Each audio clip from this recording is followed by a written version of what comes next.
The NFL draft happened on Thursday, and let me tell you guys something. As a Steeler fan, Omar Khan and Howie Roseman ran laps around the NFL, but there were two more GMs that I was thoroughly impressed with. Let's start off with our draft winners and losers. Do you guys have a list of how do you want to I approach got it. this? Do you have a list of winners? Do you want to I start got. off? I I think. want to run through the first round and talk about some of the most questionable picks, but also some of the most savvy selections. Yeah. I for winners for me, I think we all have this team. The Philadelphia Eagles are the Easily. biggest winners. Eagles. I mean, Easily. they get Jalen Carter, they get Nolan Smith, they get Tyler Steen out of Bama, and they get the Ringo kid, cornerback out of Georgia. I mean that I Healy, saw the another thing. Georgia Yeah, defensive player. they are literally the Georgia Bulldogs. That defense it is a loco. Sidney Brown as well. They got Yep, they stole the night for the Eagles. Other teams that I saw that I believe won the night, or not night, won the weekend, if you want to weekend. call it, the Arizona Cardinals. Um, they did. It's not in terms of what they drafted, even though they got a really good player in the offensive lineman. I believe he was the highest ranked offensive lineman. Paris Johnson of Ohio Yep. State.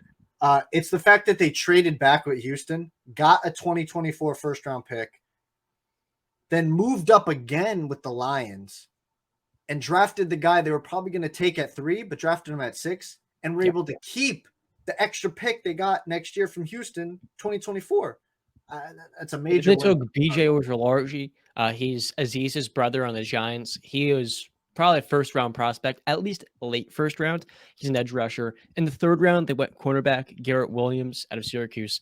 That defense is going to be a lot of quarters coverage with their new coach, Jonathan Gannon. That's what you're going to allow at the Eagles. Then they went with Michael Wilson at Stanford. I didn't watch his tape at all, so I know very little about him. UCLA's John Gaines. So they went offensive line pretty heavily with another O lineman. That's exactly what you need. Kyler Murray didn't have an offensive line. And so you give him the best left tackle in the class, and you solve the most important position for him. Paris Johnson could play guard too. He played that at Ohio State. And I feel like he should have been a top 5 pick. You got him out to the top 5. And now next year, Brandon, you have 2 firsts, 2 seconds, if memory serves, 2 thirds. Next year, they might get the first overall pick. If that's the case, I don't know how I feel about the Texans moving up to 3. I'll be honest. We'll continue with these draft winners, but He's I wasn't a huge fan. yeah, in terms of the Cardinals, yeah, they could possibly have 2 top 10 picks if Kyler Murray doesn't start the season and they struggle again. So that'll be crazy. But I do agree with you in the Texans. I had him in my winners simply as this though. I might not agree or believe in CJ Stroud or agree with the necessarily the move or whatever, but what I do is I respect the plunge. I respect D'Amico Ryans for saying, I know what I want and I'm going to go get it. And it seemed to me that CJ Stroud and Will Anderson were culture pieces for D'Amico.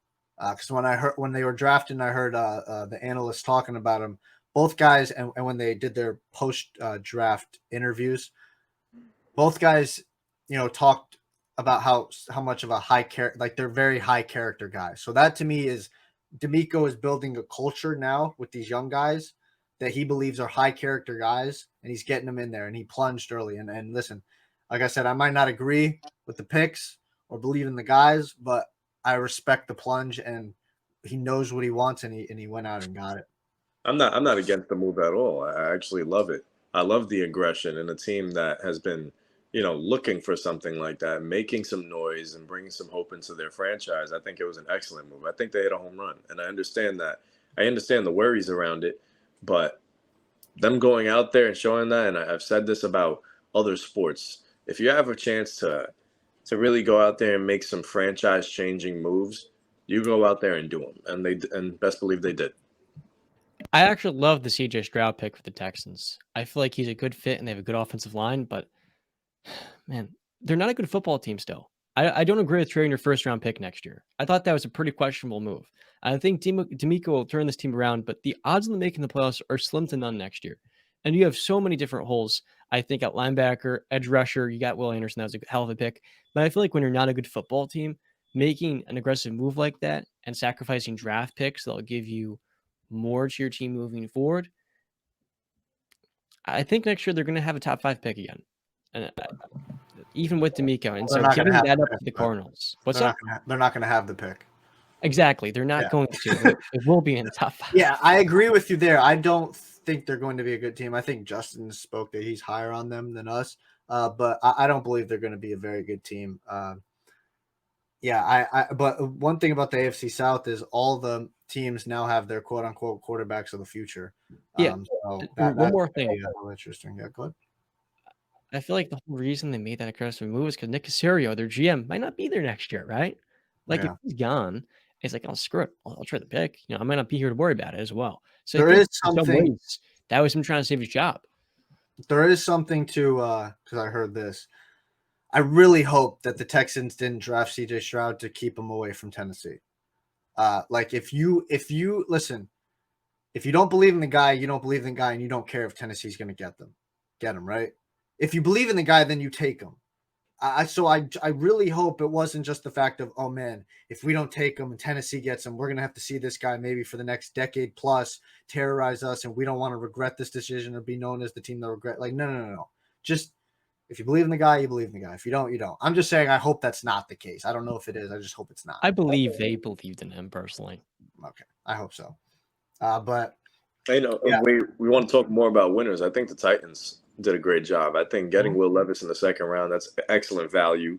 Not really reaching deep into the first round like other people were expecting. I mean, the guy was potentially going number 2 overall in some big boards. So, like I said, in some big boards, but he was projected to possibly be a top 20 pick.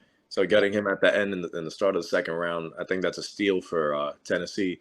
Mike Vrabel has proven that he can field a competitive team if you threw me, Brandon, and John out there. Probably. So I think anything the Titans do, anything they touch is going to turn into something nice. I like the Peter Skoronski pick going to a line. Remember that they let go of Taylor Lewan. Skoronski's undersized, but he can play guard too. So his positional flexibility at 11. They also get Tyjae Spears out of Tulane. He could have been a top 3 back in this class. He's a good complement, I think, to Hassan Haskins and Derrick Henry, where those are bruisers. Tyjae is the outside runner that can be a really valuable receiving threat. So I feel like their top 3 picks were all really wise. And I'm glad they didn't hold on to Malik Willis because remember, Malik was taken by their old GM and John Robinson. And this new GM saw, all right, well, Levis, he fell for 2 reasons. Reportedly, his interviews were pretty bad, whereas Anthony Richardson's were pretty good. Anthony Richardson was top 4, but he also had a toe injury. And so they're saying he might have to undergo surgery. I felt like they'll gain him in the second round was a really savvy pick because he gets to sit behind Tannehill for a year. And if you miss on him in the second round, who cares? Like, all right, you took a second round. I mean, you care, but still, less. You want him to hit, but it's not the big miss if you take him on day 2. It's like, okay, you want to win Super Bowls. And if you're going to take a second round quarterback thinking he's a first round grade to most, including yourself, I think that's savvy decision making. It would just suck that the year prior you missed on your 3rd round quarterback you took, and now this year you missed on your 2nd round. It's just like that would suck. But I get what you're saying. New GMs. One shout out I do got to say, and John said it early on. I do have to give a shout out to John's Pittsburgh Steelers because they did have a very good draft. I did believe that they got an offensive lineman that they sorely needed. Broderick Jones. Yep, and they drafted that cornerback Joey Porter Jr. at Penn State. What is this guy's size? He's a big boy, 6'3", 193. That's great right there. And he has a 6'6" wingspan. And they got. Listen, I was eyeballing this guy, and he fell a lot. Darnell Washington out of Georgia, the tight end, 6'7", 265, big hands, runs a 4.6 40. He's the best run blocker at the position. I just had to give a shout out to John Steelers. They did a very good job. I tip my cap. And they also got real quick. They got Keanu Reeves, John. They got Keanu Benton, who out of Wisconsin is going to be the new defensive tackle as well to learn from Cam Hayward. They did all of that. And get this, Brendan, they even got a corner out of Purdue, Corey Trice, who just like Joey Porter is 6'3", huge, has good hands, and you got him in the 7th round. Jesus. You also 4th round pick Nick Herbig out of Wisconsin. They got 2 Wisconsin defenders. But I thought the Darnell Washington pick, they traded back and still got a top 3 tight end in this draft because you had some knee concerns at 6'8". But let me tell you something. With Pat Freiermuth and Darnell Washington now, and Zach Gentry, their 3rd string tight end, 6'8".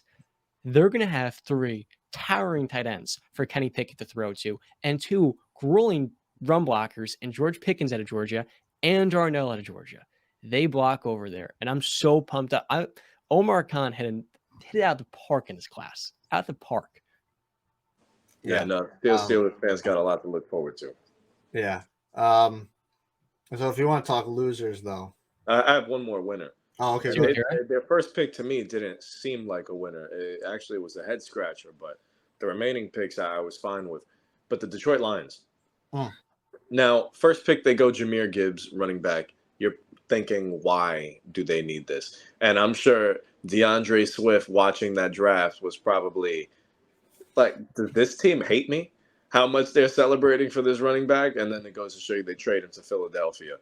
But Jahmyr Gibbs is an absolute stud. And while a reach, they got the guy that they wanted. But also in that draft, getting Iowa linebacker Jack Campbell, you get Brian Branch from Alabama, Sam Laporta as well, one of the top tight ends in the draft. I think 3 or 4 of them, or those top 4 picks, were top 50 prospects that they grabbed. So regardless of where you grab them, if you believe they're culture changers, that they're going to start day one or be an instant impact player for you, I think it's an absolute steal. I think what MCDC is building out there in Detroit is legit.